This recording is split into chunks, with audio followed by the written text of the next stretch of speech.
دیکھو اللہ نے مجھے ایک دولت دی ہے، میں چاہتا ہوں تم لے لو مجھ سے، پتہ نہیں کب بلاوا آ جائے، کہ میرے دل میں دنیا کے کسی انسان کی نفرت نہیں ہے، نہ مذہب کی بنیاد پر، نہ مسلک کی بنیاد پر، نہ قوم کی بنیاد پر، کسی شکل میں بھی میرے دل میں اللہ نے کسی کی نفرت نہیں ڈالی۔ مجھے شراب سے نفرت ہے، شرابی سے نہیں، زنا سے نفرت ہے، زانی سے نہیں، جھوٹ سے نفرت ہے، جھوٹے سے نہیں، مجھے غلط عقائد سے نفرت ہے، غلط عقیدے والے سے نہیں۔ بغض للہ، البغض للہ، جس کو کہتے ہیں البغض للہ، مجھے سب سے محبت۔ ایک اہل حدیث خطیب آ گئے، کہا جی ایک بات پوچھنے آیا ہوں، سچ بولنا جھوٹ نہ بولنا۔ میں بڑا حیران ہو گیا، سچ بولنا، پہلی امتحان لیندہ پہ سچ بولنا جھوٹ نہ بولنا۔ میں نے کہا جی فرماؤ۔ کہا ہمارا بیان ہوتا ہے، ہم اشتہار لگاتے ہیں، بندہ ہی کوئی نہیں آمدہ، تیرا اشتہار بھی نہیں ہوتا، جا نہیں لبدی، تو نے کوئی وظیفہ پڑھا ہوا ہے؟ وہ وظیفہ پوچھنے آیا ہوں، وہ وظیفہ بتاؤ۔ میں نے کہا نہیں میرے پاس تو کوئی وظیفہ نہیں۔ کہنے لگا میں نے کہا تھا نا جھوٹ نہیں بولنا، مجھے سچ سچ بتا وہ کیا وظیفہ ہے، میں وہ وظیفہ کرنا چاہتا ہوں۔ وہ پیچھے ہی پڑ گیا۔ میں نے کہا مولانا صاحب میں نے کوئی وظیفہ نہیں پڑھا، مجھے کوئی وظیفہ، میں وظیفے پڑھتا ہی نہیں، میں تو صرف صبح شام کی دعائیں پڑھتا ہوں، وہ مسنون تسبیحات پڑھتا ہوں بس۔ جو زیادہ پیچھے پڑ گیا میں نے کہا ایک وظیفہ ہے، سب سے محبت کرو سارے ہی آ جائیں۔ تو اللہ نے میرے دل سے سب کا بغض نکال دیا ہے۔ ذات، ہاں مجھے برے عمل سے کا بغض ہے، برے عقیدے سے بغض ہے، بری زندگی سے بغض ہے، لیکن ان افراد سے نہیں ہے۔ وہ اللہ کے بندے ہیں، اگر وہ کلمہ پڑھتا ہے اندر سے جو مرضی ہے میں اسے مسلمان ڈیل کروں گا اور اسے اپنے گلے لگاؤں گا، اپنا ہاتھ اس کے لیے پھیلاؤں گا۔ اس وقت دنیا میں یہ سوچ دم توڑ چکی ہے، اور مدرسوں سے نکلنے والے بچے بھی نفرت کی آگ میں جل رہے ہوتے۔ دیوبندی ہے تو بریلوی سے نفرت اس کے اندر میں کوٹ کوٹ کے بھری ہوئی، شیعہ کی نفرت کوٹ کوٹ کے بھری ہوئی، اہل حدیث کی نفرت کوٹ کوٹ کے بھری ہوئی۔ اگر وہ بریلوی مدرسے سے نکلا ہے تو دیوبندیوں کی نفرت سے بھرا ہوگا، اہل حدیث کی نفرت سے بھرا ہوگا، شیعہ کی نفرت سے بھرا ہوگا۔ اگر وہ غیر مقلد کے مدرسے سے نکلا ہے تو دیوبندی بریلوی شیعہ کی نفرت سے بھرا ہوگا۔ اگر وہ شیعہ کے مدرسے سے نکلا ہے تو دیوبندی بریلوی اہل حدیث کی نفرت سے بھرا ہوگا۔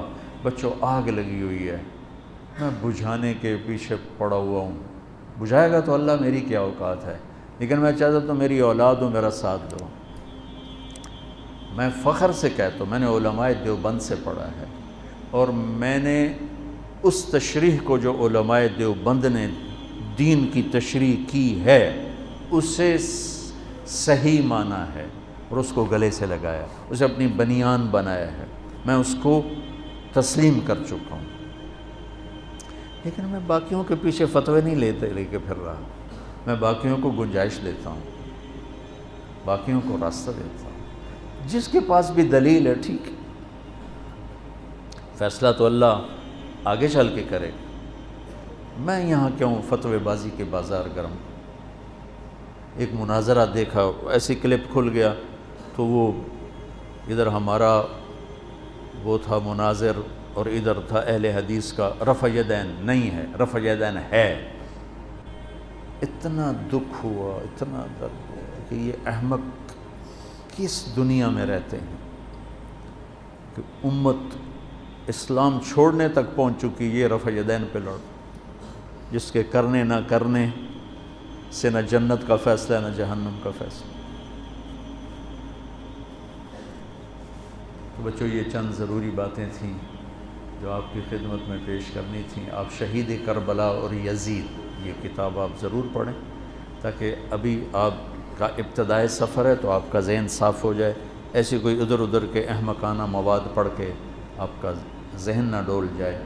ہم صحابہ کو بھی ان کا مقام دیتے ہیں، کُلًا وعد اللہ الحسنى، اور اہل بیت کو ان کا مقام دیتے ہیں کہ اللہ تعالیٰ نے کہا انما یرید اللہ لیذھب عنکم الرجس اہل البیت ویطہرکم تطہیرا۔ تو میں نے ایک چھوٹی سی کاوش کی ہے، دعا فرمائے اللہ اسے قبول کرے، کہ ایک کتاب لکھوائی ہے، کتنے صفحے کی؟ 625 صفحے کی وہ کتاب تیار ہوئی ہے۔ کتنے سال لگے؟ 2.5 سال میں وہ کتاب تیار ہوئی ہے، کہ مواد ہی نہیں ملتا تھا۔ میں کہا شاید ہم یہ جب اللہ مجھے بلائے تو میں اللہ اس کے رسول کو یہ تحفہ پیش کروں کہ آپ کی اولاد کے لیے میں یہ نذرانہ لایا ہوں، اور تو میرے پاس کچھ ہے نہیں، آپ کے در کا مراسی بن کے مرنا چاہتا ہوں، آپ کی اولاد کے تذکرے کرتے کرتے مرنا چاہتا ہوں، ان کی محبت اور عشق میں مرنا چاہتا ہوں۔ امام شافعی نے کیا کہا تھا؟ لو کان الرفض حب آل محمد فلیشہد الثقلان انی رافض۔ اگر اہل بیت کی محبت کا نام ہے شیعہ ہونا تو سن لو میں بھی شیعہ ہوں۔ اگر اہل بیت کی محبت کا نام ہے شیعہ ہونا تو پھر ساری دنیا سن لے میں بھی شیعہ ہوں۔ تم میری اولاد کو برا بھلا کہو تم مجھے اچھے لوگو، اور میری اولاد کے گیت گاؤ تو تم چاہے جھوٹے بھی کہو تم مجھے پیارے لگو۔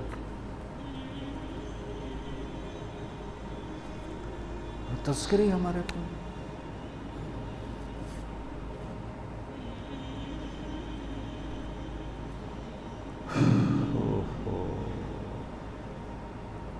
بس حضرت امام حسن جو تھے نا، وہ یہاں سے لے کر یہاں تک اللہ کے نبی کے مشابہ تھے، اور نیچے حضرت علی کے مشابہ تھے، اور حضرت حسین یہاں سے لے کر یہاں تک حضرت علی کے مشابہ تھے، اور یہاں سے لے کر نیچے تک حضرت محمد مصطفیٰ صلی اللہ علیہ وسلم کے مشابہ تھے۔ اس مشابہت کی وجہ سے اللہ کے نبی فرمایا کرتے تھے حسن میرا بیٹا ہے اور حسین علی کا بیٹا ہے۔ تو اللہ نے حضرت حسن کو ذہن فطانت بھی نبوت والا دیا تھا۔ بہت عجب، بہت عجب۔ پڑھو ان حضرات کی سیرت پڑھو، بہت کچھ اللہ نے مجھے موقع، جب میں کبھی پڑھتا تھا مجھے اللہ نے خوب موقع دیا، اور میں نے یہ چیپٹر کافی محنت کے ساتھ پڑھا، بہت سے خلجان پیدا ہوتے تھے، تو پھر اللہ نے فضل فرمایا،